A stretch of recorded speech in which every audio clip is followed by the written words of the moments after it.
Junior world cup হকিতে group পর্বের ৩টা match শেষ করলো বাংলাদেশ। প্রথম ম্যাচে অস্ট্রেলিয়ার সাথে বাংলাদেশ ফাইট করেছে, লড়াই করেছে, ৫-৩ গোলে সেই ম্যাচটা হেরেছে। দ্বিতীয় ম্যাচে বাংলাদেশ দারুণ কামব্যাক করেছে, ০-৩ গোলে পিছিয়ে থেকেও সাউথ কোরিয়ার সাথে ৩-৩ গোলে ড্র করেছে ম্যাচটা, এবং সেই ম্যাচে বাংলাদেশ সবার মন জয় করে নিয়েছে, যার স্টেডিয়ামে বসে খেলা দেখছিলেন।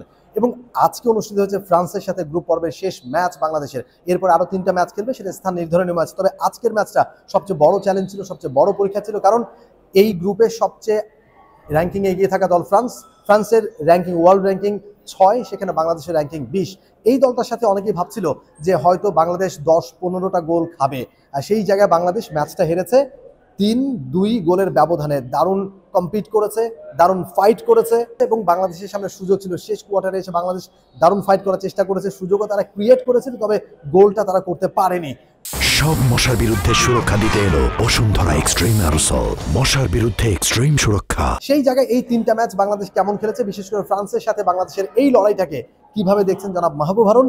বাংলাদেশ হকির একজন এক্সপেরিয়েন্স ক্যাম্পেইনার, বাংলাদেশ হকিতে তিনি খেলেছেন, বাংলাদেশ দলের কোচের দায়িত্ব পালন করেছেন, এবং অভিজ্ঞ এই মানুষটা এই ম্যাচটা কিভাবে দেখেছেন এবং বাকি 2টা ম্যাচ কিভাবে দেখেছেন সেটা নিয়ে কথা বলবো জনাব মাহবুব হারুনের সাথে। হারুন ভাই, খেলা দেখতে ছুটে এসেছেন বাংলাদেশ থেকে, গ্যালারিতে বসে আজকে বাংলাদেশের এই ম্যাচটা দেখেছেন, সবকিছু মিলিয়ে এই ম্যাচটার মূল্যায়নটা আপনি কিভাবে করবেন? এটা আনফর্চুনেটলি এটা বাংলাদেশের জন্য ব্যাড লাক। তবে যদি বাংলাদেশ প্রথম থেকে প্লেয়াররা প্রথমে একটু শিখেছিল, যেটা বাংলাদেশকে একটু করছে, যদি প্রথম থেকে ওরা ফুল প্রেস কিংবা করতো, তাহলে এই ম্যাচ বাংলাদেশের জন্য জিতা কোনো ছিল না। আমি কনফার্ম বাংলাদেশ জিততে পারতো।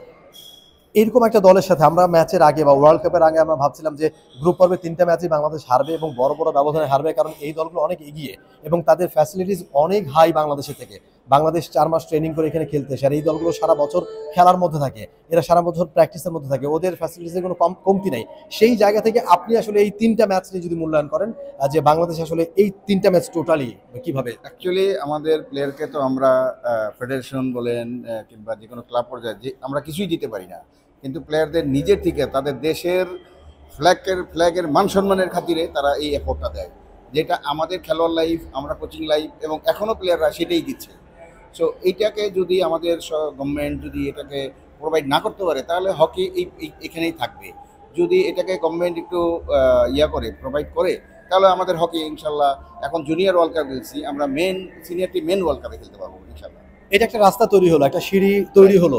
আপনারা অনেকদিন খেলেছেন, আপনাদের সময় অনেক বাঘা বাঘা প্লেয়াররা ছিলেন দলে, অনেক নাম করা সুপারস্টাররা ছিলেন হকির, এবং হকির তখন একটা জয় জয়কার ছিল, কিন্তু ওয়ার্ল্ড কাপে খেলা হয়নি।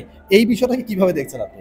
অবশ্যই এই ওয়ার্ল্ড কাপ খেলতেছে দেখেই তো আমি আজকে অনেক আমার কাজের থেকেও আমি আজকে একটা খেলা হলেও আমি দেখবো, হ্যাঁ, যার কারণে আমি আজকে আসা, এবং আজকে খেলা দেখে আমার এই ছেলেদেরকে খুব ভালো হয়েছে, ভালো লাগছে, এবং আমার মনে হয়েছে যে ভবিষ্যতে ইনশাল্লাহ যদি আমরা ওদেরকে প্রোভাইড করতে পারি সব কিছু কম দিয়ে, তাহলে আমরা ইনশাল্লাহ এক সময় আমরা এই ওয়ার্ল্ড কাপে জিততে পারবো ইনশাল্লাহ।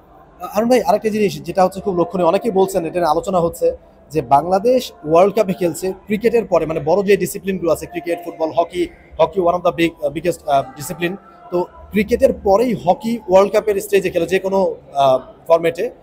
এই জিনিসটাতে যতটা হাইপ ক্রিয়েট হওয়া দরকার ছিল, যতটা আলোচনা আসা দরকার ছিল, যতটা এটা নিয়ে আসলে কথা হওয়া দরকার ছিল, সেটা কি হচ্ছে? আপনি as a former player, former coach, আপনি এই বিষয়টা কিভাবে দেখছেন যে আসলে?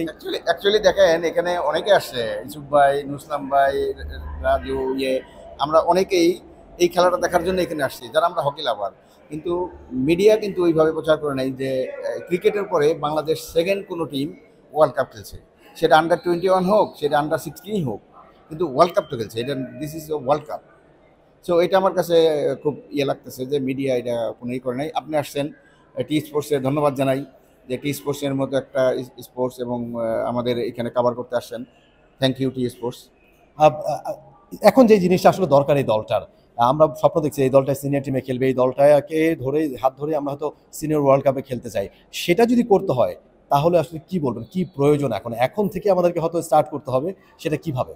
অবশ্যই আমাদের যে এখন যে কোচ আছে আমাদের একম্যান, তো একে যদি 2 মাসের জন্য আনেন, এটা কোনো কাজ হবে না। দীর্ঘমেয়াদী কাজ দিতে হবে, সেটা লোকাল কোচ হোক কিংবা ফরেন কোচ হোক, ওকে মিনিমাম একটা টার্গেট দিতে হবে 2 বছর 3 বছর। আমার নেক্সট টার্গেট হবে নেক্সট ওয়ার্ল্ড কাপ। এখন থেকে এই ওয়ার্ল্ড কাপ শেষে যেমন এমন একটা কোচকে নিয়োগ করতে হবে যে নেক্সট ওয়ার্ল্ড কাপ তোমার টার্গেট 4 বছর।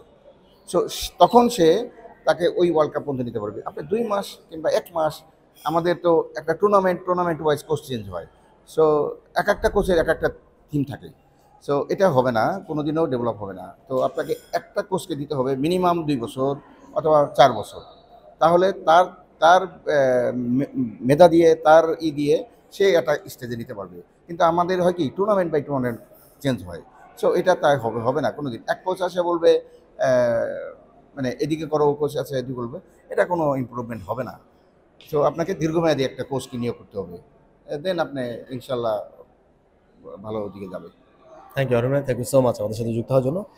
যেটা বলছিলেন আসলে এই কথাটা এখন অনেকেই বলছেন, ফর্মার যারা হকি প্লেয়ার, যারা সংগঠক, অনেকেই এখানে এসেছেন, ছুটে এসেছেন হকির জন্য, হকির টানে, হকির প্রেমে, এবং তারা প্রত্যেকেই বলছেন যে এই দলটাকে দিয়েই সম্ভব সিনিয়র ওয়ার্ল্ড কাপে জায়গা করে নেওয়া, সিনিয়র ওয়ার্ল্ড কাপে খেলা। কিন্তু সেটা করতে হলে এখন থেকেই লেগে পড়তে হবে, এখন থেকে একটা রোডম্যাপ তৈরি করতে হবে, এখন থেকে একটা পরিকল্পনা তৈরি করতে হবে। এছাড়া কোনোভাবে আসলে বড় শুধু স্বপ্ন দেখা স্বপ্নই থেকে যাবে, কিন্তু স্বপ্ন আর বাস্তবে পরিণত হবে না। এবং যে কথাগুলো বলেন বাংলাদেশ হকির অভিজ্ঞ একজন মানুষ জনাব মাহবুব হারুন, তার সাথে হয়তো অনেকেই একমত হবেন যে এখন থেকেই আমাদেরকে নতুন পরিকল্পনা নিতে হবে এবং এই দলটাকে কোনোভাবেই তাদেরকে ছাড়া যাবে না এবং এই দলটাকে নিয়ে কাজ করতে হবে।